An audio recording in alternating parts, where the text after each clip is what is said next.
नमस्कार. फूडीज फ्लेवरमध्ये तुम्हा सर्वांचे खूप खूप स्वागत. आज आपण बनवते उपवास स्पेशल रेसिपी. तर त्यासाठी मी इथे सुरुवातीला एका पॅनमध्ये अर्धा कप भगर घेतलेली आहे. आता भगर भाजताना आपण गॅसची फ्लेम ही मंद ठेवायची आणि साधारणतः 5 ते 7 मिनिट आपण स्लो गॅसवरती ही भगर भाजून घेतोय. भगर भाजल्यामुळे भगरमध्ये जो काही चिकटपणा असतो तो बऱ्याचशा प्रमाणात कमी होतो आणि भगरचा भात मोकळा व्हायला मदत होते. तर त्यानंतर मी इथे भगरसाठी पाणी गरम करायला ठेवलेलं आहे. यामध्ये आपण उकळत्या पाण्याचा वापर करणार आहोत. तर त्यामुळे अर्धा कप भगरसाठी साधारणतः 2 कप पाणी मी इथे घेतलेलं आहे. आता पाणी आपण उकळायला ठेवूया. त्यानंतर ही जी भाजलेली भगर होती ती या पद्धतीने आपण 1 ते 2 वेळा स्वच्छ अशी धुवून घेतोय. बऱ्याच वेळा भगरमध्ये त्याच कलरचे खडे सुद्धा असतात. त्यामुळे तुम्ही ही रेळून किंवा वरगळून घेऊ शकता. भगरचा भात आपण आता फोडणीला घालून घेतोय. तर त्यासाठी मी साधारणतः इथे फक्त 1 चमचा इतकंच तूप वापरलेलं आहे आणि 2 मिरच्यांचे तुकडे करून घेतलेले आहेत. ते सुद्धा मी इथे घालून घेतले. तर तुपावरती मिरचीचे तुकडे असे या पद्धतीने परतून घ्यायचे.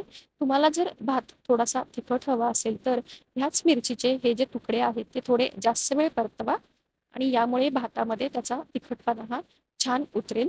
त्यानंतर आता जे धुवून घेतलेले वरईचे तांदूळ होते ते मी आता यामध्ये घालतीये आणि ते या मिरचीच्या फोडणीमध्ये व्यवस्थित परतून घेते. त्यानंतर जे आपण पाणी उकळून घेतलेलं होतं वरईच्या भातासाठी तर ते पाणी सुद्धा मी आता या भातामध्ये सगळं घालतीये. आता ह्या वरईच्या भाताला तुम्ही वरईचा किंवा भगरचा उपमा म्हणू शकता किंवा वरईचा किंवा भगरचा पुलाव देखील म्हणू शकता. थोडासा वेगळ्या पद्धतीने आपण हा करतोय.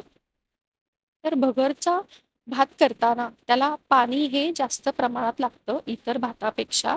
कारण जेव्हा आपण यामध्ये पाणी घालतो तर हे वरईचे तांदूळ पटकन ते पाणी सगळं शोषून घेतात आणि भात पटकन हा मोकळा होतो.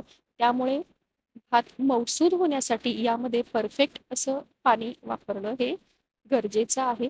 आता यानंतर पाणी घातलं की एक उकळी आली की आपण झाकण ठेवणार आहोत. कारण पुढच्या साधारणतः 3 ते 4 मिनिटामध्येच तुमच्या लक्षात येईल की यातलं जे पाणी आहे ते पूर्णतः भगर पटकन शोषून घेते. यामध्ये जे काही आवश्यक मीठ आहे ते मी घालून घेतलेलं आहे.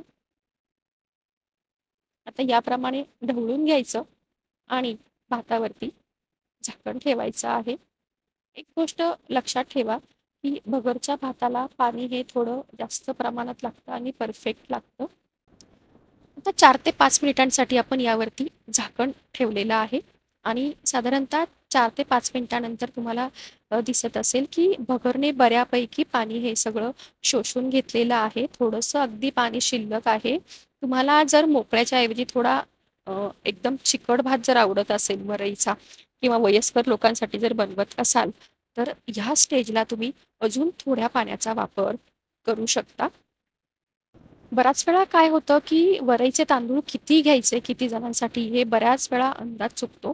कारण वरईचा भात हा जास्त प्रमाणात फुलून तयार होतो. त्यामुळे जरी अगदी थोडे तांदूळ घेतले तरी तो भात हा फुलतो आणि जास्त प्रमाणात तयार होतो. तर आज आपण 2 जणांसाठी हा भात बनवतोय. साधारणतः 2 डिश इतका अर्ध्या कप तांदळामध्ये वरईचा भात तयार होतो. आता त्यानंतर इथे बऱ्यापैकी सगळं पाणी हे वरईने शोषून घेतलेलं आहे.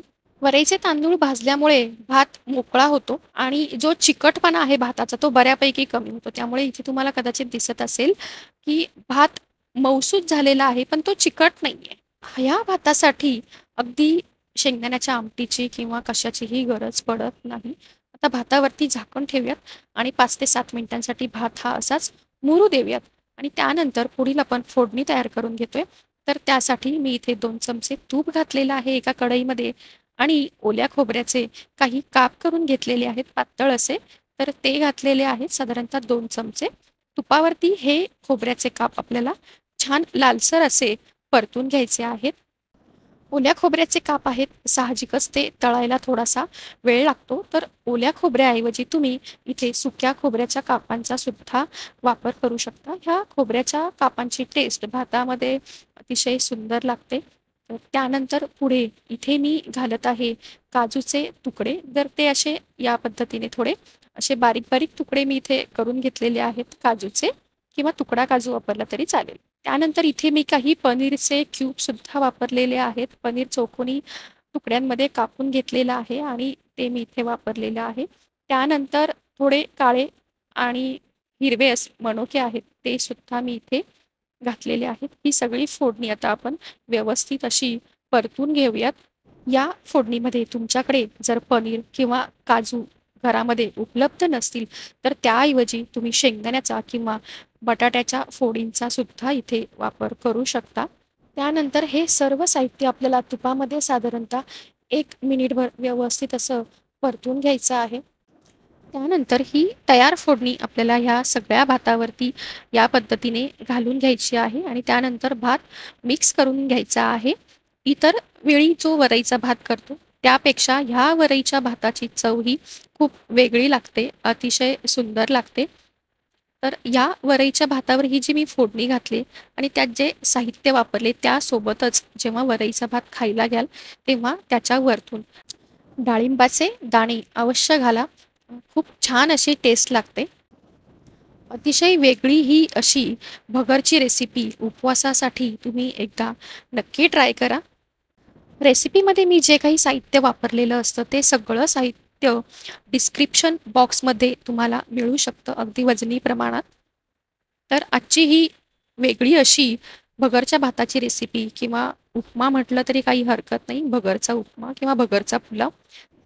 ही रेसिपी जर तुम्हाला उपयुक्त वाटत असेल तर तुमच्या मित्रमैत्रिणी किंवा नातेवाईकांसोबत हा व्हिडिओ जरूर शेअर करा, व्हिडिओला लाईक करा, कमेंट करा आणि रेसिपीच्या पुढील अपडेटसाठी नक्कीच फूडीज फ्लेवरला सबस्क्राईब करा. पुन्हा भेटूयात नवीन रेसिपीसह. तोपर्यंत बाय बाय.